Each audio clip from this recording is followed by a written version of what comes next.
This was not the first time Mitch Malone had faced death.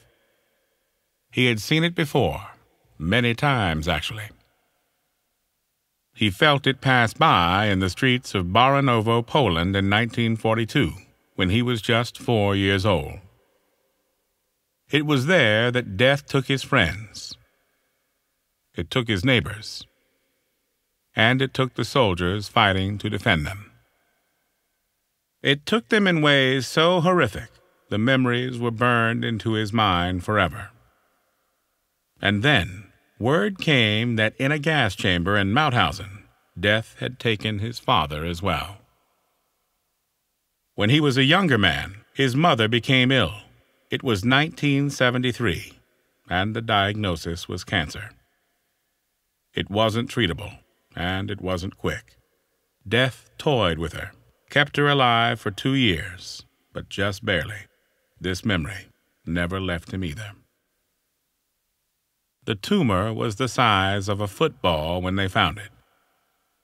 Mitch was now in his 70s, kidney cancer, and it was terminal.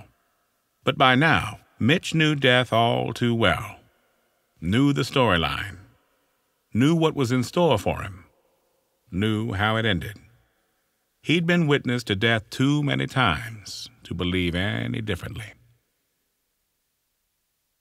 So he went home that night, put a gun to his head, and pulled the trigger.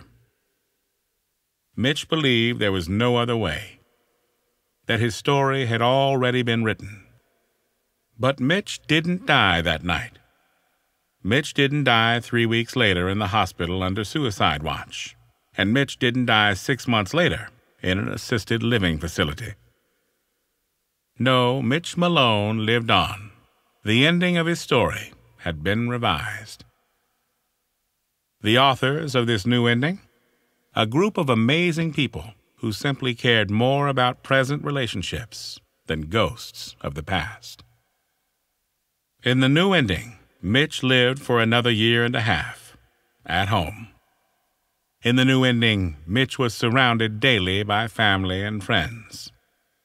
In the new ending, Mitch experienced love, compassion, and comfort in ways he'd never known before. And as the last chapter closed on Mitch Malone's life, the darkness that was the death he once knew was nowhere to be found. It had been replaced by light and by peace. His story had been rewritten.